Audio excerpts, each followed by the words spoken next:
அருள்மிகு மாசாணி அம்மன் கோயில்.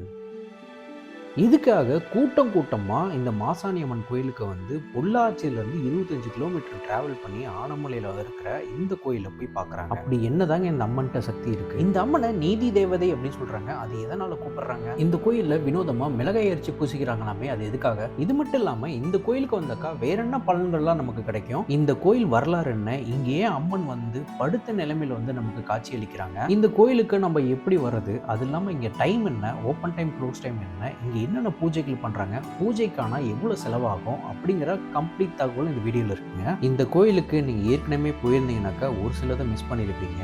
ஒருவேளை முதல்ல போகிறீங்கனாக்கா இந்த வீடியோ பார்த்துட்டு போனீங்கன்னாக்கா கண்டிப்பாக வந்து உங்களுக்கு உபயோகமாக இருக்கும். சரிங்க, எனக்காக கொஞ்சம் நேரம் நீங்கள் ஒதுக்கிட்டு இந்த வீடியோவை முழுமையாக பாருங்கள், எல்லா தகவலும் உங்களுக்கு கிடைக்கும். சரி வாங்க நம்ம வீடியோக்குள்ள போகலாம். இந்த மாதிரி கோயில் வீடியோக்கள் நிறைய நம்ம சேனலில் போட்டிருக்கேன். அது இல்லாமல் நிறைய டிராவல் வீடியோக்களுமே நம்ம சேனலில் இருக்குது. எல்லாத்தையுமே நீங்கள் பார்க்கலாம். அது மட்டும் இல்லைங்க, உங்களுக்கு ஏதாவது கேள்விகள் இருந்தாலும் என்கிட்ட கேட்கலாம். நான் உங்களுக்கு 48 ஹவர்ஸில் நான் உங்களுக்கு ரிப்ளை பண்ணிடுவேன். உங்களுக்கு உடனடி தகவல் ஏதாவது தேவைப்பட்டாக்கா இன்ஸ்டாகிராம் ஐடி மூலிமா நீங்கள் காண்டாக்ட் பண்ணலாங்க. அந்த ஐடி வந்து நான் லிங்க் டிஸ்கிரிப்ஷனில் கொடுத்துருக்கேன். அது மூலிமா நீங்கள் வந்து என்னை காண்டாக்ட் பண்ணலாங்க. சரி வாங்க நம்ம கேள்விக்கான எல்லா தகவலையும் இந்த வீடியோவில் பார்த்துருவோம்.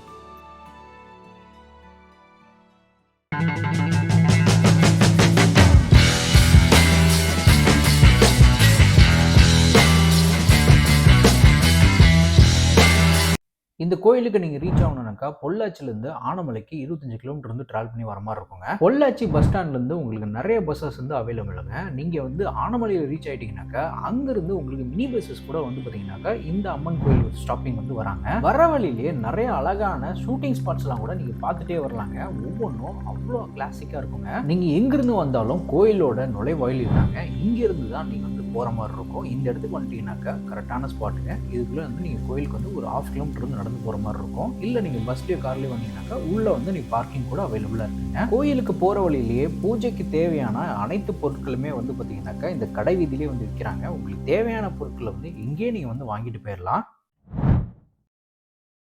பொதுவாக எந்த அம்மன் கோயில் போனாலும் அம்மன் வந்து நின்ற கோலத்தில் இருப்பாங்க, அப்படின்னா அமர்ந்த கோலத்தில் இருப்பாங்க. ஆனால் இந்த கோயிலில் வந்து பார்த்தீங்கன்னாக்கா படுத்த நிலையில் வந்து இருப்பாங்க. இதை சயன கோலம் சொல்லுவாங்க. இந்த படுத்த நிலையில காட்சி தர்றது ஒரு பெரிய அதிசயங்க. இதுக்கு பின்னாடி ஒரு பெரிய வரலாறே இருக்குங்க. மன்னன் அண்ணன் காலத்தில் ஒரு மாம்பழத்தை பறித்து சாப்பிட்டதற்காக ஒரு பொண்ணுக்கு வந்து மரண தண்டனை வந்து விதிச்சிட்டாங்க. அந்த பெண்ணோட உருவம் தான் இது சொல்லப்படுதுங்க. இப்போ இந்த கோயிலோட பவர்ஃபுல்லான இடத்துக்கு வருவாங்க. அதுதான் நீதிக்கல். உங்க வாழ்க்கையில யாராவது துரோகம் பண்ணிட்டாங்களா, இல்ல உங்க பொருள் ஏதாவது தொலைஞ்சு போச்சா, நீங்க வந்து காரமான மிளகாயை அரைச்சி அந்த கல்லுல பூசி வேண்டிக்கிட்டீங்கன்னாக்கா நீங்க என்ன வேண்டுனீங்களோ அது 90 நாட்கள்ல நிறைவேறும், அதாவது நீதி கிடைக்கும் அப்படின்றது இங்கே ஆணித்தரமா மக்கள் நம்புறாங்க. இங்க மிளகாயை அரைத்து வழிபடுறது இந்த கோயிலோட மிகப்பெரிய அடையாளங்க. ஆனமலை அடிவாரத்தில் இயற்கையோட மடியில் இந்த கோயில் வந்து அமைஞ்சிருக்குங்க. மனசுக்கு அவ்வளோ பெரிய நிம்மதியை கொடுக்குதுங்க. மலைக்கு அடிவாரத்தில் அமைஞ்சிருக்க இந்த கோயில் ஒரு அமைதியான சூழல்ல நமக்கு வந்து ஒரு பாசிட்டிவ் வைப் வந்து கொடுக்குதுங்க. இங்கே கொடுக்குற திருநீர் வந்து பார்த்தீங்கன்னாக்கா ரொம்பவே விசேஷமானது, எல்லா நோய்களையும் குணப்படுத்தும் அப்படின்னு சொல்கிறாங்க. அம்மனை தரிசித்துட்டு அதுக்கப்புறமா அங்கே இருக்க கருப்புசாமி சன்னதிக்கு போய் மக்கள் எல்லாமே வந்து பார்ப்பாங்க. அது மட்டும் இல்லாமல் அங்கே இருக்க புனிதமான மரத்தில் நீங்கள் கயிறு கட்டி வேண்டிக்கிட்டீங்கன்னாக்கா உங்களுக்கு தடைப்பட்ட ஒரு சில விஷயங்கள் எல்லாமே வந்து கூடி சீக்கிரத்தில் வந்து நிறைவேறும் அப்படின்னு சொல்லி சொல்கிறாங்க. இதே தொட்டில் வாங்கி கட்டினாக்கா கூடி விரைவில் குழந்தை பாக்கியங்கள் கிடைக்கிறதுக்கான வாய்ப்புகளும் அமையும் அப்படின்னு சொல்லி சொல்கிறாங்க. இந்த இடமே பார்த்தீங்கன்னாக்கா ஒரு பாசிட்டிவ் வைப்புக்கான சங்கமமாக இருக்குங்க.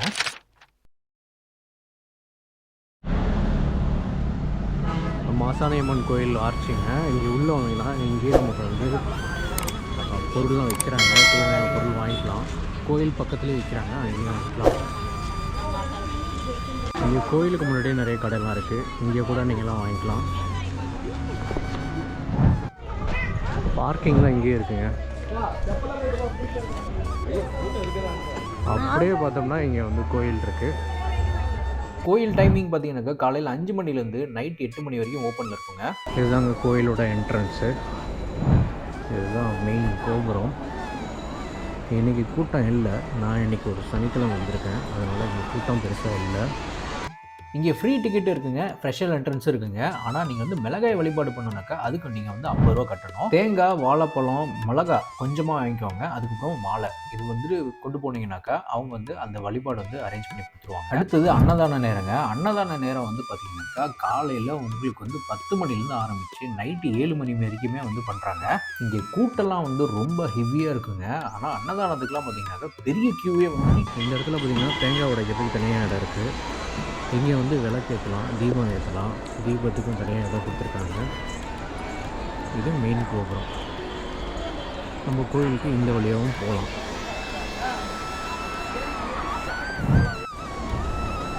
அப்புறம் இங்கே குடிக்கிறதுக்கு தண்ணிலாம் வந்து இருக்குங்க. குடி தண்ணீரும் வந்து நிறைய வச்சுருக்குறாங்க. இது தீபம் ஏற்றுற இடங்க. மக்கள்லாம் வந்து பார்த்திங்கனாக்கா இங்கே தான் வந்து தீபமும் ஏற்றுவாங்க. இந்த சைடும் ஒரு மிளகாய் அரைக்கிறதுக்கு ஒரு இடம் இருக்குது, அந்த சைடும் மிளகாய் அரைக்கிறதுக்கு இடம் இருக்குது. ஒரு சில பேர் மிளகாய் அரைச்சி வந்து அவங்க எடுத்துகிட்டே போயிடுவாங்க. இங்கே தேங்காய் உடைக்கிறோம். இங்கே வந்து தீபம் ஏற்றுற இடம்.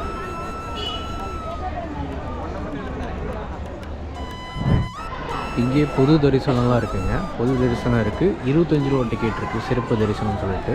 அதுக்கு இங்கே ஸ்ட்ரெயிட்டாக போனீங்கன்னாக்கா சிறப்பு தரிசனம், இதில் போனீங்கன்னாக்கா பொது தரிசனம். அப்படியே இங்கே வந்து பார்த்தீங்கன்னாக்கா ஓய்வு மண்டபம் இருக்குது. சப்போஸ் நீங்கள் ஊர்லேருந்து வரீங்கனாக்கா நீங்கள் இங்கே வந்து தங்கிட்டு அப்படியே போகலாம். இங்கே குளிக்கிறதுக்கு பார்த்தீங்கன்னா குளியல் அறையெல்லாம் கூட இங்கேயே இருக்குது. நீங்கள் இங்கேயே குளிச்சுக்கலாம், இங்கே நீங்கள் தங்கிக்கலாம். தங்கத்துக்கு இங்கே ஒரு லாட்ஜ் இருக்குங்க. அப்புறம் இங்கே ஒரு லாட்ஜ் இருக்குது தங்குறதுக்கு.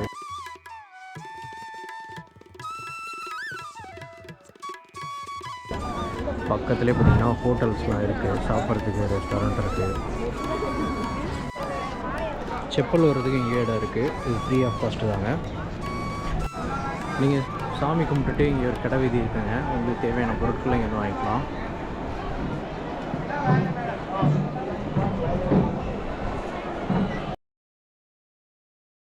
இந்த பயணம் எனக்கு மிகப்பெரிய மன நிறைவு கொடுத்ததுங்க. நீங்க இதுக்கு முன்னாடி மாசாணியம்மன் கோயிலுக்கு வந்திருக்கீங்களா? உங்களுக்கு ஏதாவது வந்து அதிசயங்கள் நடந்திருக்கா? மறக்காம கீழே கமெண்ட்ல சொல்லுங்க. இந்த வீடியோ உங்களுக்கு பிடிச்சிருந்தா நம்ம லைஃப் ஆஃப் நான் சேனலுக்கு வந்து சப்ஸ்கிரைப் பண்ணுங்க. இதை விட சூப்பரான வீடியோவில் நான் நெக்ஸ்ட் உங்களை சந்திக்கிறேன். அது வரைக்கும் தேங்க்யூ, பை பாய்.